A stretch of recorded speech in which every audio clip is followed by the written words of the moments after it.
Hora do Enem no ar e o nosso especial Entrevistas continua a todo vapor, com 3 convidados que provam que a filosofia está mais atual do que nunca. Primeiro, porque ela tem a ver com futebol, e quem mostra isso é o professor André Martins. Segundo, porque filosofia ajuda a pensar a cultura pop. O escritor Charles Feitosa fala disso. E para acabar, filosofia e música. Quem dá o ritmo é o professor Silvério Ortiz. Roda a vinheta!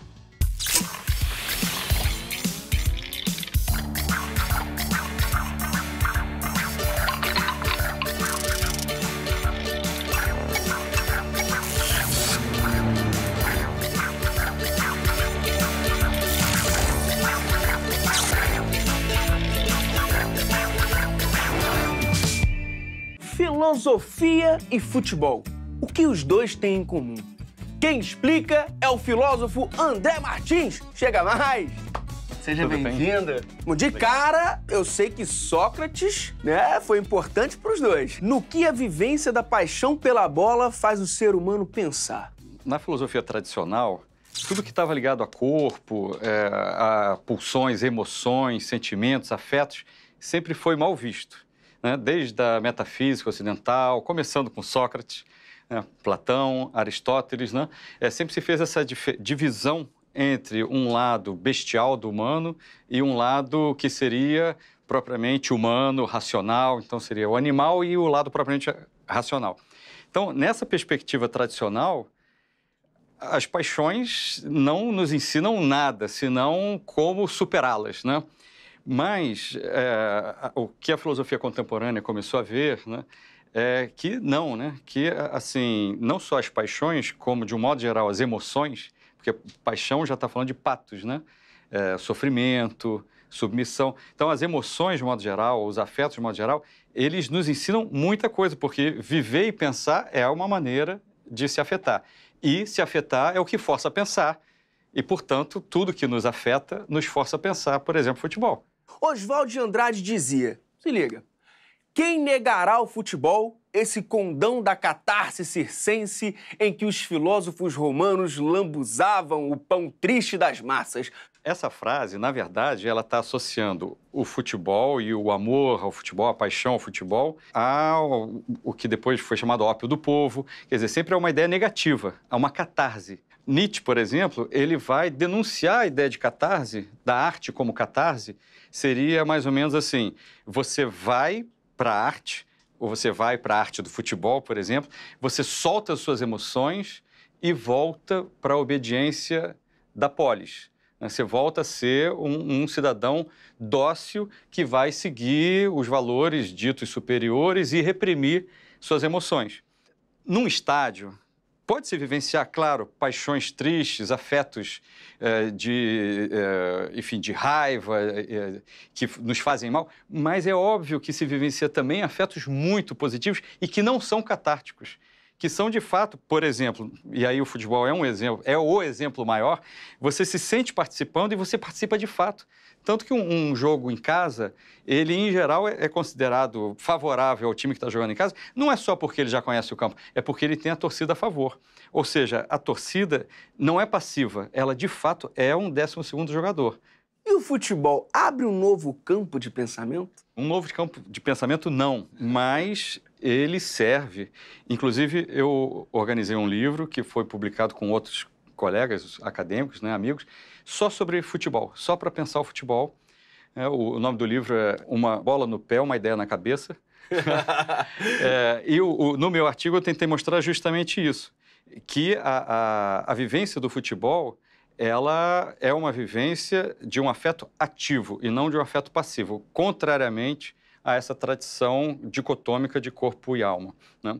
Quer dizer, então eu diria, voltando à sua pergunta, que não é um novo campo, mas é um objeto particularmente interessante, que suscita muito pensamento. Então, é um objeto da filosofia muito rico. E de que forma o futebol se relaciona com os saberes mais especializados? Eu não diria assim, que por si só ele se relaciona, mas eu tenho convicção de que se houvessem mais questões de matemática, de física, mais evidente ainda, envolvendo futebol ou de outras matérias, né, de história, associando justamente a história das Copas do Mundo com a história política e outras associações de especialidades, é claro que seria muito mais agradável e, portanto, haveria muito mais estímulo de interesse de aprender através de uma coisa que nos toca, né, os conteúdos das especialidades. Falando em coletividade, Spinoza também ajuda a pensar sobre isso? Ah, claro. Ele é um dos grandes autores de pensar o coletivo. Ele é um autor do século XVII, que é extremamente contemporâneo, é considerado um dos principais pensadores da contemporaneidade. O que ele escreveu, né? É vanguarda no século XXI. Está à frente do século XX. Né? Bom, e ele foi um pensador que pensou a política da multidão, a potência da multidão, pensou a democracia, né? Pensou justamente assim, mais uma vez, naquela dicotomia corpo, alma, ou corpo, razão, né, e a razão tendo que reprimir o corpo, que seria negativo. Nessa dicotomia, a coletividade é pensada assim, para que a coletividade funcione é preciso reprimir o indivíduo. E o Spinoza, já naquela época, pensou, não, para que a coletividade funcione é preciso que cada indivíduo se sinta potente. E a potência dele vai se somar à dos outros, e essa coletividade vai ser mais produtiva, etc, etc. Né? O contrário desse modelo, enfim, platônico com certeza, robesiano também, de ter lá um Leviatã que precisa reprimir, senão os homens não vão viver em concórdia. Saindo dos estádios, indo diretamente para o Enem, Nietzsche é um autor que vira e mexe aparece. Por que ele é tão importante? Como toda a história da dita metafísica ocidental, que se confunde com a história da filosofia, foi uma história dessa separação de mente e corpo, de uma crítica ao corpo e às emoções, e uma valorização, não exatamente de uma razão, mas de uma imagem de razão abstrata e dissociada da realidade. Nietzsche foi o filósofo que fez um marco, ele foi um marco nessa divisão. Ele é que fundou, né, não propositalmente, a filosofia contemporânea exatamente por causa disso, que ele foi o primeiro filósofo a inserir na filosofia positivamente as emoções, os afetos e o corpo de uma maneira geral, a potência do corpo de uma maneira geral. Então, por exemplo, Spinoza veio muito antes dele e já é um pensador da imanência, né, do corpo e da vida. Né? Só que se não tivesse Nietzsche, provavelmente não se teria descoberto a força de Spinoza. Né? Quer dizer, o marco foi Nietzsche. Para fechar com um golaço, de que forma a filosofia ajuda a pensar o Brasil? Mais uma vez, voltando a essa tradição de separação de corpo e alma, mente, razão, essa razão dissociada da realidade. Né? Bom, esse modelo é o que fundou e regeu a cultura europeia. Então, esse modelo está na base da colonização, da escravidão, da repressão. Quer dizer, então, todas as conquistas que foram feitas no sentido contrário disso na Europa, inclusive filosóficas, foram conquistas num território de um processo civilizatório que dissocia vida e pensamento. No Brasil, a nossa vivência não é essa. Então, a partir do momento em que a gente começa a pensar a filosofia como integrando vida e pensamento, a nossa experiência vivida, vivenciada, é muito mais potente, muito mais forte do que a que vem de lá. Vou até dar um exemplo. Uma música dos Titãs diz a seguinte frase, né? Eu não sou brasileiro, eu não sou estrangeiro, eu não sou de nenhum lugar. Essa ideia do cidadão do mundo é uma ideia que só um brasileiro pode dizer. A cultura europeia, a pessoa meio que se identifica com a cultura a tal ponto de não se sentir tanto assim espontaneamente um ser humano, um cidadão do mundo. Quer dizer, então, a nossa experiência é outra. Se a gente consegue se empoderar e perceber a importância disso, eu acho que a filosofia ajuda a pensar o Brasil e o Brasil é um ótimo lugar para filosofar. Show de bola, cara. Muito obrigado mesmo pelo papo. Foi um prazer. O que te vem à mente quando eu falo a palavra filósofo? Presente. Então tá na hora de rever seus conceitos. Dá pra fazer filosofia assistindo desenho animado, andando de skate, ouvindo rock and roll. Duvida? O filósofo Charles Feitosa te mostra. Ele é autor do livro Explicando a Filosofia com Arte, professor da Unirio e coordenador do Laboratório de Estudos em Filosofia Pop. Seja bem-vindo, Charles. Opa, tudo bem? Beleza. Obrigado, prazer. Prazer é todo nosso. E aí? Que história é essa de filosofia pop? Não fui eu que inventei isso aí. Eu roubei esse nome de um filósofo francês chamado de Deleuze, já morreu. Só que esse cara falou isso, mas nunca disse exatamente o que era. E aí eu corri um pouco atrás e descobri que ele estava falando mais da arte pop dos anos 50 do que da música pop essa que é meio pasteurizada, industrializada. E aí eu comecei a fazer uma pesquisa em cima disso, desenvolvi uma ideia de que existem dois tipos de pop. Pop 1 e Pop 2. Pop 1 é a arte pop, Pop 2 é a música que você faz rápido e esquece rápido. E tem dois tipos de filosofia pop também, Pop 1 e Pop 2. Filosofia Pop 2 é que promete você entender filosofia em 90 minutos. Kant em 90 minutos, e é um conjunto de receita de bolo, mega simplificado, e que distorce a ideia dos filósofos. Não é isso que eu quero fazer. Eu quero fazer filosofia pop no sentido 1, que é no sentido da arte pop, que é a principal ideia, pelo menos a minha ideia também, é não aceitar que existe uma oposição, uma hierarquia entre alta cultura e baixa cultura. E qual a importância de olhar para a filosofia dessa forma? A imagem do filósofo é associada a um cara muito erudito, um cara muito sábio, a tal ponto que nem os meus colegas da filosofia têm coragem de dizer que são filósofos. Quando pergunto para ele o que você faz, eu sou professor de filosofia. Meus alunos não têm coragem de dizer que são filósofos. Eles dizem, eu sou estudante de filosofia. E tem gente que diz que gosta de filosofia, mas ninguém tem coragem de dizer que é filósofo, porque virou um sinônimo de alguém que sabe muito, é um cara especial, um cara muito erudito. E é estranho, porque a origem da palavra filósofo tem a ver com uma certa consciência de ignorância. Lembra da etimologia, é gostar de saber, querer saber. Então, o que define um filósofo originariamente é eu sei que não sei, e por isso eu quero saber. E a diferença do filósofo em relação ao não filósofo é o não filósofo não sabe, mas não sabe que não sabe, e aí acha que sabe.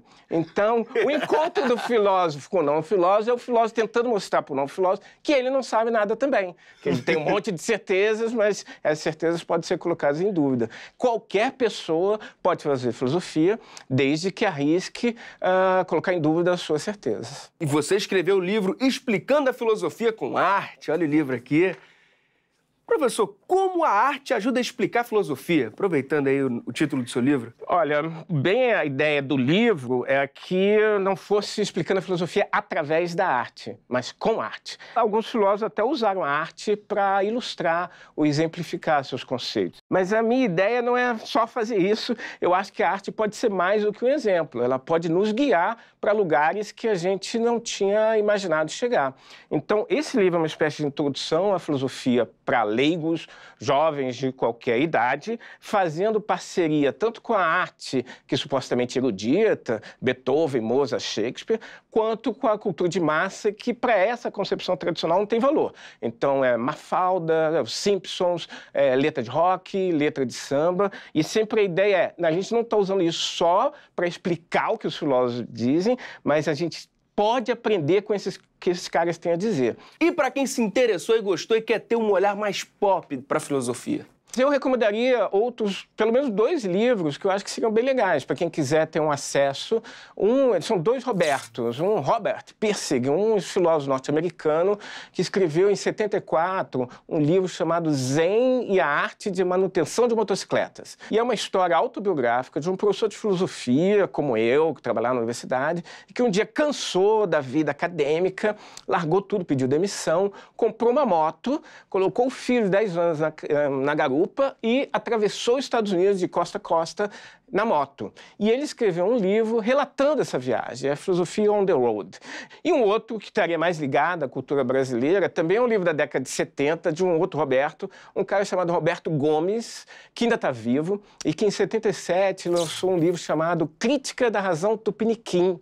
E é um livro que, na época, também causou muito alvoroço, já tem 15 edições desse livro, agora nem tem sido tão comentado, mas é uma abordagem muito interessante da questão como que é fazer filosofia no Brasil, quais são as nossas possibilidades, o que a gente tem que tomar cuidado, não ficar muito só comentando os autores da Europa, quais são os nossos problemas. Ele fala muito, por exemplo, sobre a questão do jeitinho brasileiro, como um tema que a gente deveria abordar na filosofia, né, as vantagens e desvantagens éticas do jeitinho, da gambiarra e por aí vai. Não tenho como agradecer. Muito obrigado pelo papo. O convite. Bora colocar um pouco de música na filosofia? Então vem pra cá, professor Silvério Ortiz. Seja bem-vindo. Tudo bem? Obrigado pelo convite. Que isso, a gente que agradece. Professor, quais as músicas mais legais e que tem a ver com filosofia? Eu acho que todas, né, podem ter. É interessante essa pergunta, assim, sobre aproximação entre música e filosofia, porque, assim, eu acho um pouco que nossa trajetória de vida vai influenciar no que a gente vai fazer como profissionais, né?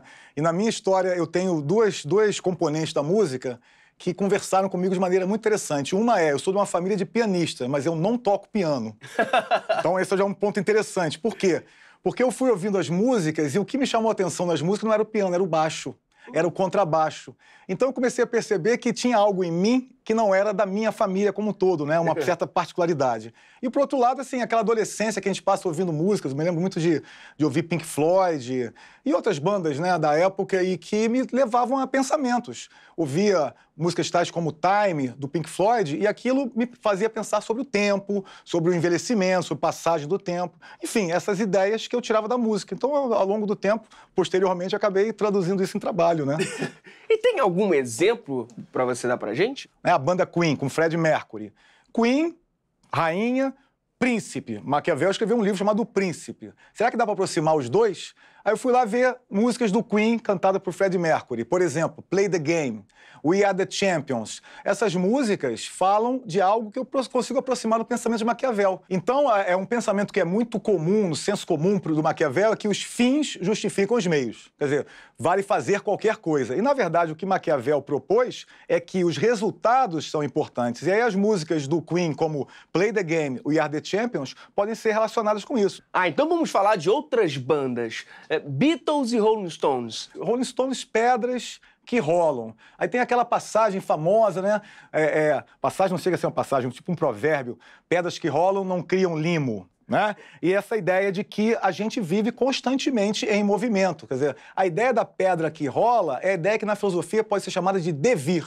Ou seja, que o tempo não para. Aliás, é outra música, né? Esse você e eu que estamos aqui não é igual o que esteve antes nas nossas vidas, né? Nós não somos mais os adolescentes que fomos, não somos mais as crianças que fomos. Ou seja, nós estamos o tempo inteiro sendo modificados pelo tempo.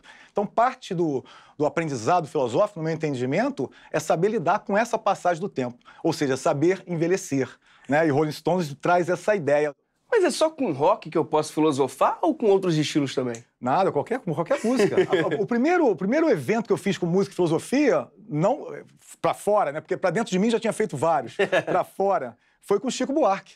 Porque a música, o que será que será, né? A música O Que Será, traz um monte de reflexões sobre o que eu faço na minha vida. O que será da minha vida, né? Quais são as escolhas que eu vou fazer para continuar existindo, construindo minha existência e coisa parecida. E com música clássica, professor, tem como? Tem. Eu acho que tem. A música clássica, ela traz uma questão interessante que ela não tem letras, né? A música clássica é melodia.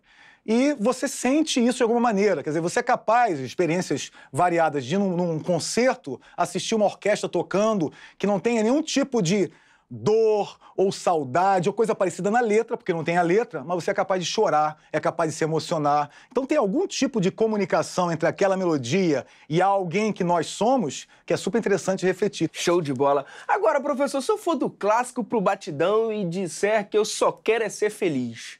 Uma ótima escolha, porque a filosofia acabou sendo aproximada ao longo da história como uma espécie de pensamento que não tem nada a ver com a vida. Os helenísticos estavam preocupados com o bem viver, estavam preocupados em como ser feliz com uma vida, por exemplo, na qual você envelhece. Olha que desafio que a gente tem numa sociedade na qual o modelo jovem é o modelo, aspas, certo, e eu não posso ficar jovem para sempre, mesmo com todo apelo à plástica. Né? Então eu vou ter que aprender a conviver com essa realidade e ser feliz nela. E não dizer, se fosse diferente, eu seria feliz. Tem uma história interessante, eu estava comprando um livro na Saraiva da Vida, e aí a menina perguntou assim, qual é a data do seu nascimento? Porque ela queria conferir lá o cartão. Eu falei, é maio, e era junho. Ela falou, nossa, você acabou de fazer aniversário.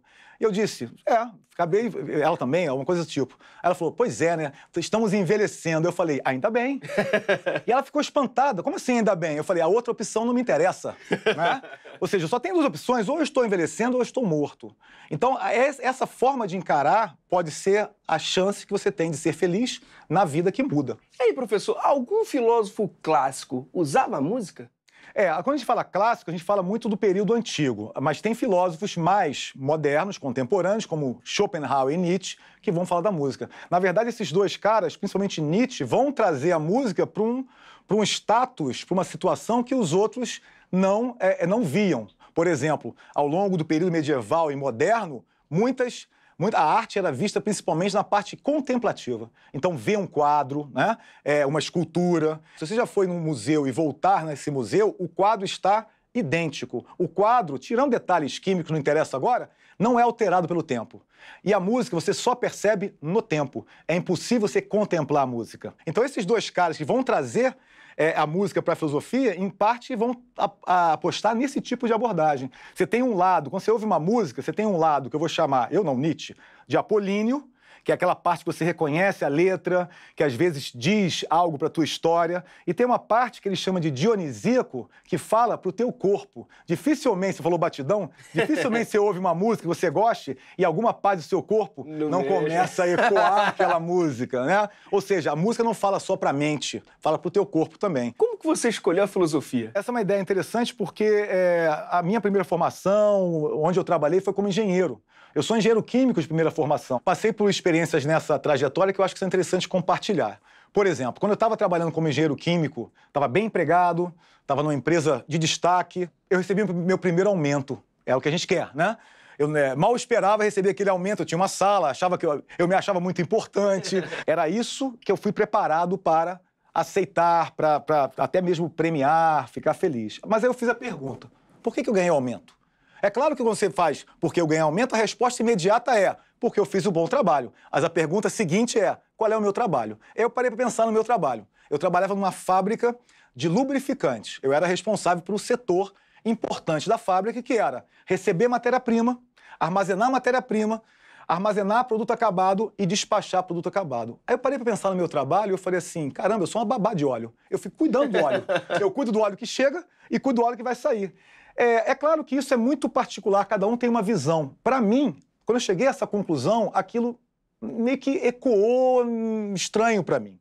Mas isso tem mais de 20 anos. Posteriormente, eu fui trabalhar dando aula, porque o trabalho em empresas, para mim, não estava dando a oportunidade que eu queria de ser criador.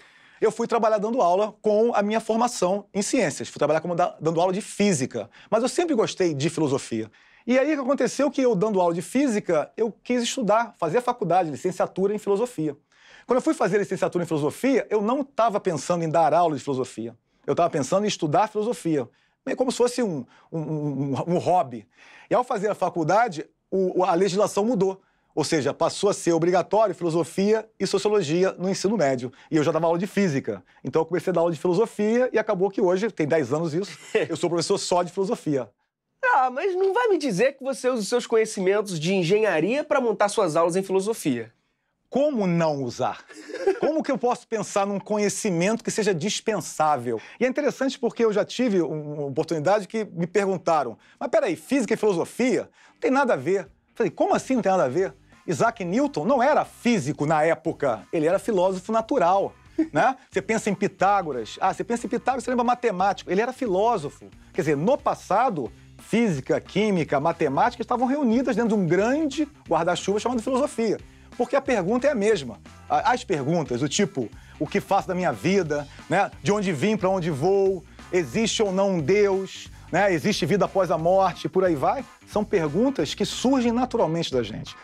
Tá vendo, galera? Não tem isso de errar a carreira. Conhecimento não se desperdiça, não é, professor? Impossível, né? Não vejo como desperdiçar. É um pouco pensar como desperdiçar o tempo. Como assim desperdiçar o tempo? Só se você for, tem uma frase muito boa, né? Aquele que mata o tempo não é homicida, é suicida, né? Você tá cometendo algo contra si próprio. Vou me despedir. Muito obrigado mesmo pela sua presença, vocês. Viu? Desejo tudo de bom aí pro programa. Parabéns pra você. Tá bom? Sucesso, professor. Valeu. Sempre. Muito obrigado. Fica ligado. Ligado na música, ligado na filosofia, ligado em tudo. O mundo tá cheio de oportunidades. Pensa no que você quer pra você. Até a próxima.